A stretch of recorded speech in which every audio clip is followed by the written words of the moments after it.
సముద్ర జలాలు కలుషితం కాకుండా కాపాడేందుకు ఆలివ్ రిడ్లీ తాబేలు ఎంతగానో ఉపకరిస్తాయి. వాతావరణం కలుషితం కావడం, మత్స్యకారులు వేట సాగించే సమయంలో మరబోట్లు తగలటం వంటి కారణాల వల్ల మృత్యువాత పడుతున్నాయి. కోనసీమ జిల్లాలో ఎక్కువగా కనిపించే ఈ తాబేళ్లు ప్రస్తుతం తీవ్ర ఇబ్బందికర పరిస్థితుల మధ్య జీవనం సాగిస్తున్నాయి.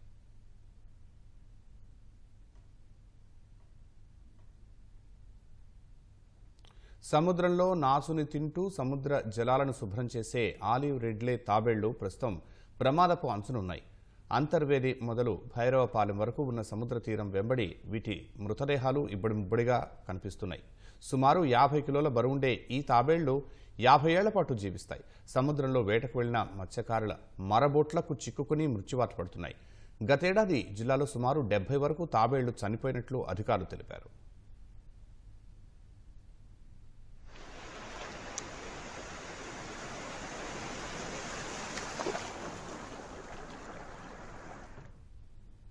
జనవరి నుంచి మార్చి వరకు ఆలివ్ రిడ్లీ తాబేళ్లు సంతానోత్పత్తి చేస్తాయి. ఈ సమయంలో సముద్రం నుంచి ఒడ్డుకొచ్చి గుడ్లు పెట్టి మళ్లీ సముద్రంలోకి వెళ్లిపోతాయి. అటవీ శాఖ అధికారులు వీటి సంరక్షణకు జిల్లాలో 4 చోట్ల ఉత్పత్తి కేంద్రాలు ఏర్పాటు చేశారు. తాబేళ్లు సముద్రం నుంచి ఒడ్డుకు వచ్చి గుడ్లు పెట్టి మళ్లీ సముద్రంలోకి వెళ్లే ప్రక్రియను ఇక్కడ పనిచేస్తున్న సిబ్బంది పరిశీలిస్తున్నారు. గుడ్లు నక్కల పాలు కాకుండా కాపాడుతున్నారు.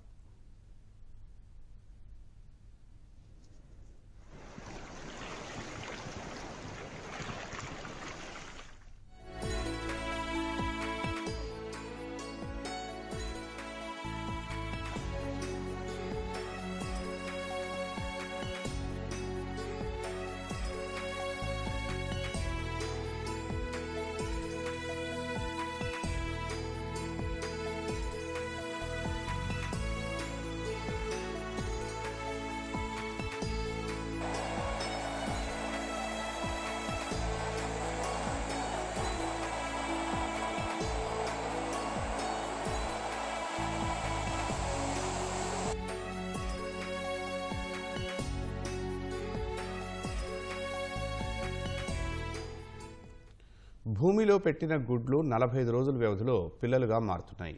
ఈ చిన్న తాబేళ్లు కాకుల బారిన పడకుండా సంరక్షణ కేంద్రాల సిబ్బంది వారు జాగ్రత్తగా సముద్రంలోకి విడిచిపెడుతున్నారు. అయినా తాబేళ్ల మరణాలకు అడ్డుకట్ట పట్టం లేదు. దీంతో ప్రభుత్వం చర్యలు తీసుకుంది.